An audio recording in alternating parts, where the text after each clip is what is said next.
Your phone isn't just a tool, it's a Trojan horse. And every time you unlock it, you're inviting a silent army into your mind. Have you ever felt like your thoughts aren't your own? Like you're constantly reacting to someone else's agenda?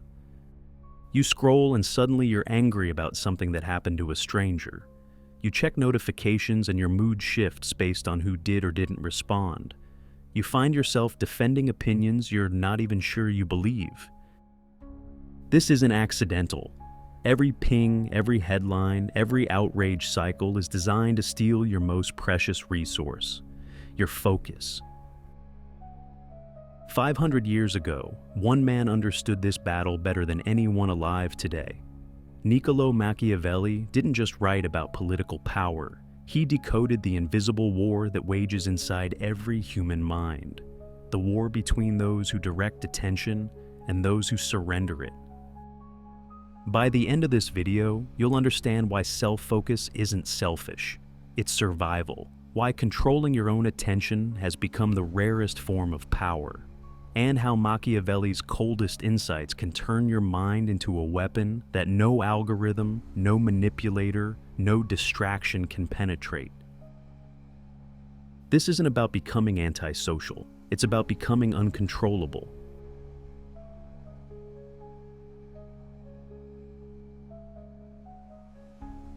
In 1513, Machiavelli sat in exile, stripped of power, watching his beloved Florence torn apart by foreign influence and internal chaos. But what he observed wasn't just political manipulation. It was something far more sinister, the systematic capture of human attention. He wrote in The Prince, "Everyone sees what you appear to be, few experience what you really are. But today this has evolved into something more dangerous. Everyone sees what the algorithm wants them to see. Few experience what they actually think." Your mind has become a battlefield, and you're losing without even realizing you're fighting. Consider this. The average person checks their phone 96 times per day. That's once every 10 minutes during waking hours. Each time you reach for that device, you're not just passing time, you're surrendering your mental sovereignty to someone else's agenda. Machiavelli understood that true power begins with controlling the battlefield of perception. He warned, the first method for estimating the intelligence of a ruler is to look at the men he has around him. Today we must ask, what information surrounds you? What voices fill your head? Because if you're not choosing your influences deliberately, someone else is choosing them for you. The modern attention economy operates on a simple principle. The more fractured your focus, the more controllable you become. When your thoughts jump from politics to gossip to outrage to entertainment, you never develop the sustained concentration needed to build anything meaningful. You become reactive instead of creative, predictable instead of powerful. This is why self-focus has become a revolutionary act. In a world designed to scatter your attention, the person who can maintain singular focus becomes dangerous, not to others, but to the systems that profit from your distraction. Machiavelli would recognize today's digital landscape as the ultimate expression of what he called divide and conquer. But instead of dividing territories, we're dividing minds. Instead of conquering cities, we're conquering consciousness. The question is, are you going to remain a casualty in this war, or are you going to become its master?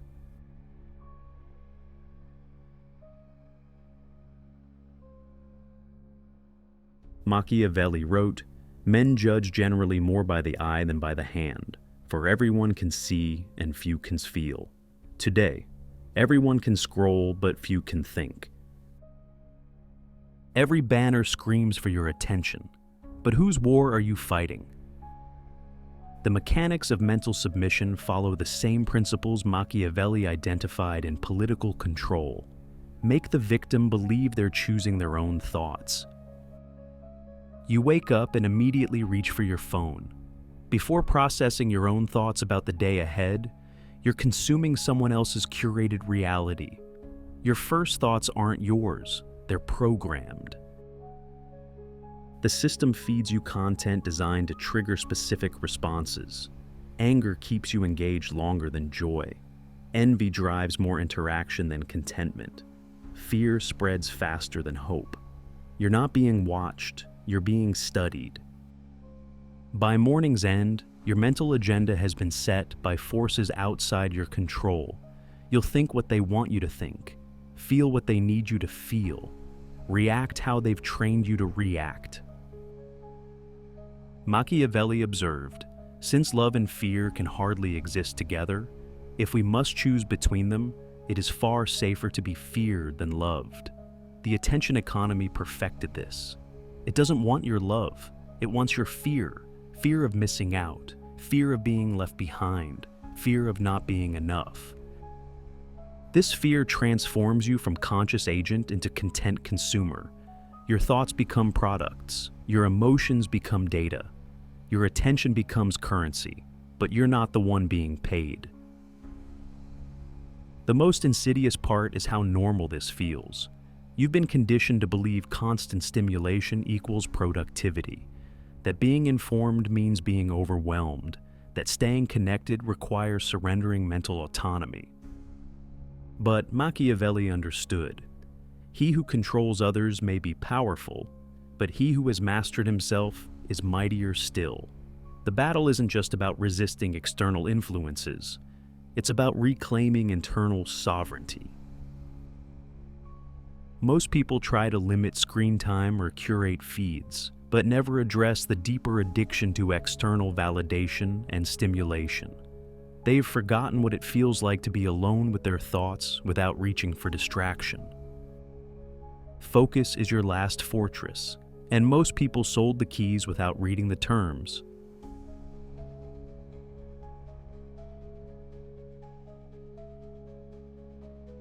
When Machiavelli was exiled from Florence, he could have spent his time plotting revenge or drowning in self-pity.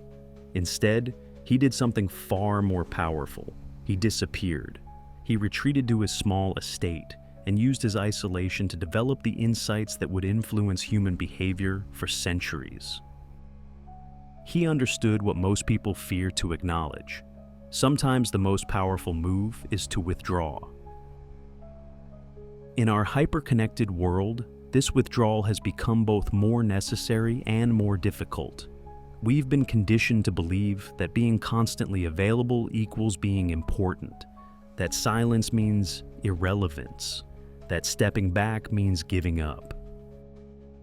But Machiavelli would see this differently. He wrote, "A wise man ought always to follow the paths beaten by great men, and to imitate those who have been supreme." And what did those supreme men do when facing overwhelming opposition? They didn't fight harder, they fought smarter. They retreated, regrouped, and returned stronger. Strategic isolation serves multiple purposes. First, it breaks your addiction to external stimulation. When you're constantly consuming other people's thoughts, you never develop your own. Silence isn't empty. It's where your authentic ideas finally have space to emerge. Second, it reveals who and what actually matters. When you step back from the noise, you see clearly which relationships are genuine and which are transactional, which goals are yours and which were implanted by others, which fears are real and which are manufactured.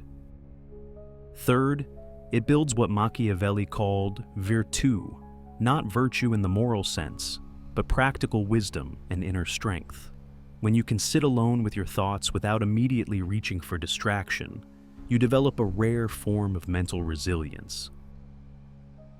The modern world has made solitude feel like punishment, but Machiavelli understood it as preparation. In his exile, he wrote, "When evening comes, I return home and enter my study.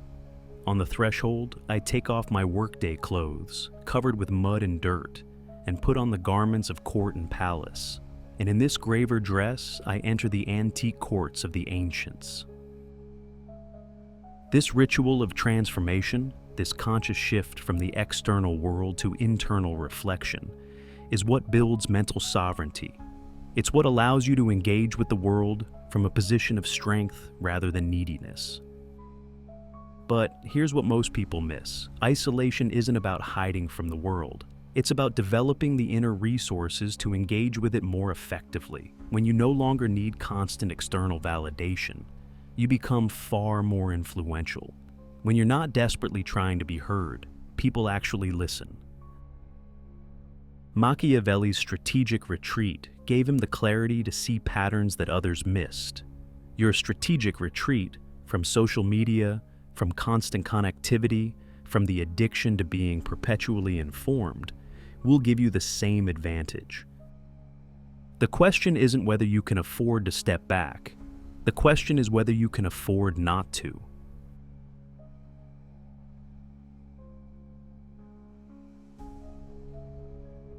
Machiavelli understood that power without discipline is chaos waiting to happen. He wrote, "The lion cannot protect himself from traps, and the fox cannot defend himself from wolves. One must therefore be a fox to recognize traps, and a lion to frighten wolves." This is self-command, the intelligence to recognize threats to your focus and the strength to resist them. Today's threats don't announce themselves. They come disguised as opportunities, entertainment, connection. Building self-command starts with understanding that your attention is under constant assault. Every app is designed by behavioral psychologists whose job is to capture and monetize your mental energy. They know exactly which triggers to pull and when. The first component is intentional structure. Machiavelli was obsessive about routines, even in exile. He divided his day: physical work in the morning, correspondence in the afternoon, study in the evening. This wasn't rigidity, it was strategy. When your day lacks structure, it becomes vulnerable to the highest bidder for your attention. But when you've predetermined how time will be spent, distractions lose their power. The second component is what Machiavelli called the effectual truth, focusing on what actually works rather than what sounds good. Most people organize their lives around what they think they should do rather than what produces results. They set vague goals, rely on motivation, and wonder why they keep failing. Self-command requires brutal honesty about your patterns. When do you actually think best? What environments support focus? Which activities drain mental energy and which restore it? This isn't about following someone else's system. It's about designing one for your specific psychology. The third component is emotional regulation. Machiavelli wrote, "Anyone who conducts an argument by appealing to authority is not using his intelligence. He is just using his memory." Today, anyone who conducts their day by reacting to emotions isn't using intelligence. They're being used by conditioning. When you feel the urge to check your phone, argue online, or chase validation, that's not your authentic self speaking, that's conditioning. Self-command means creating space between stimulus and response. Here's where Machiavelli understood what modern willpower culture misses. Sustainable power comes from understanding forces at play, not overpowering them through force alone. Instead of fighting the urge to check your phone, remove it from your environment. Instead of resisting social media through willpower, delete the apps. Instead of relying on motivation, build systems that work regardless of how you feel. This machinery doesn't develop overnight. It requires what Machiavelli called prudence, seeing consequences before they arrive.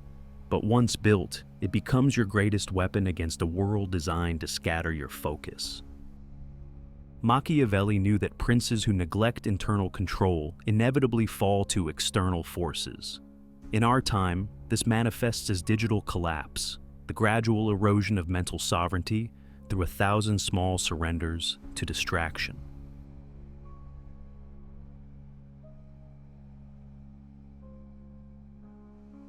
Machiavelli's most dangerous insight wasn't about gaining power, it was about keeping it. He wrote, "It is much safer to be feared than loved, if one must choose. But the deeper truth, it's safer to be unreadable than to be either loved or feared." When people can predict your reactions, they can control your responses. When they understand your motivations, they can manipulate your decisions. When they know what triggers you emotionally, they own your mental state.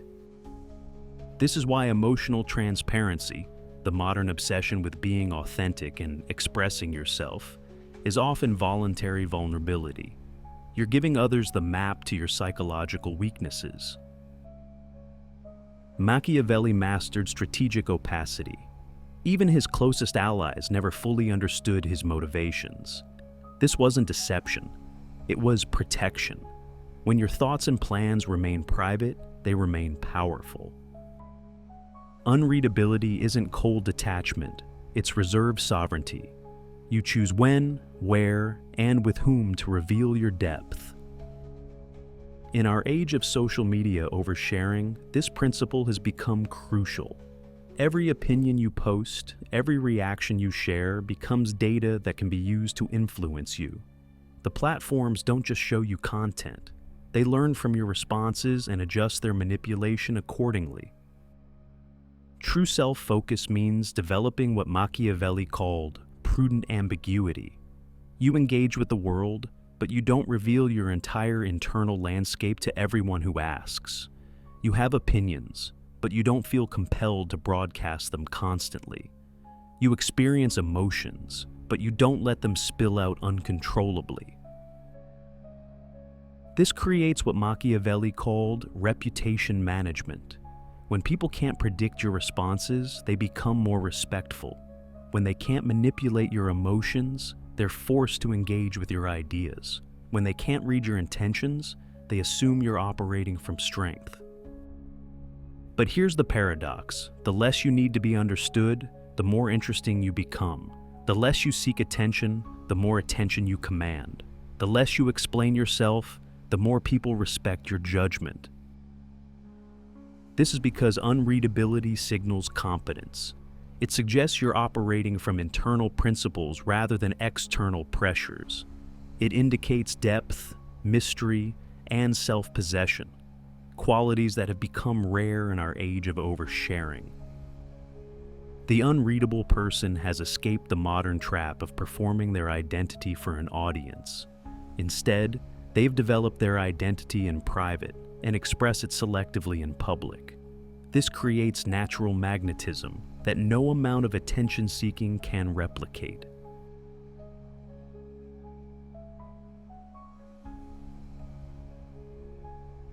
Machiavelli's final lesson.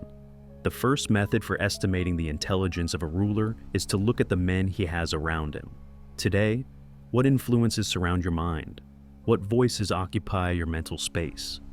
Because the quality of your thoughts determines the quality of your life.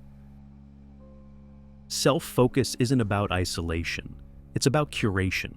Becoming so selective with your attention that only the highest quality influences gain access to your consciousness. This creates the sovereign mind, consciousness that operates from its own authority rather than external validation. You engage from strength, not neediness. The sovereign mind operates by 5 principles. Internally validated, your worth doesn't fluctuate based on others' opinions. Strategically selective, you choose inputs based on quality, not availability. Temporally independent, you decide based on long-term consequences, not immediate gratification. Emotionally stable, your equilibrium doesn't depend on external circumstances. Creatively productive, you develop your own thoughts instead of consuming others.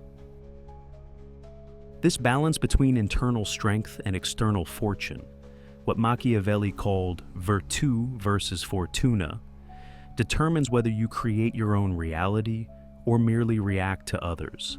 Fortune favors the prepared mind, but only virtù makes preparation possible. Machiavelli wrote, "It is not titles that honor men, but men that honor titles." The sovereign mind reverses the modern equation. Instead of performing for an audience, you've stopped performing altogether. Those who experience what you really are encounter something rare, a person who thinks their own thoughts, feels their own feelings, and acts from their own principles. This is the ultimate weapon of self-focus, not dominating others, but remaining undominated, not controlling external circumstances, but maintaining internal freedom regardless of external chaos. In a world designed to scatter attention and steal sovereignty, the focused mind becomes revolutionary, not by rebelling against the system, but by refusing to participate in its own manipulation. The battle for your mind is real. Your attention is your life. Guard it like treasure. Focus it like a weapon. Use it to build the reality you want to live in. True power isn't about controlling others. It's about remaining uncontrollable yourself. You want to be free? Then start acting like your mind belongs to you. No one else is going to do it for you.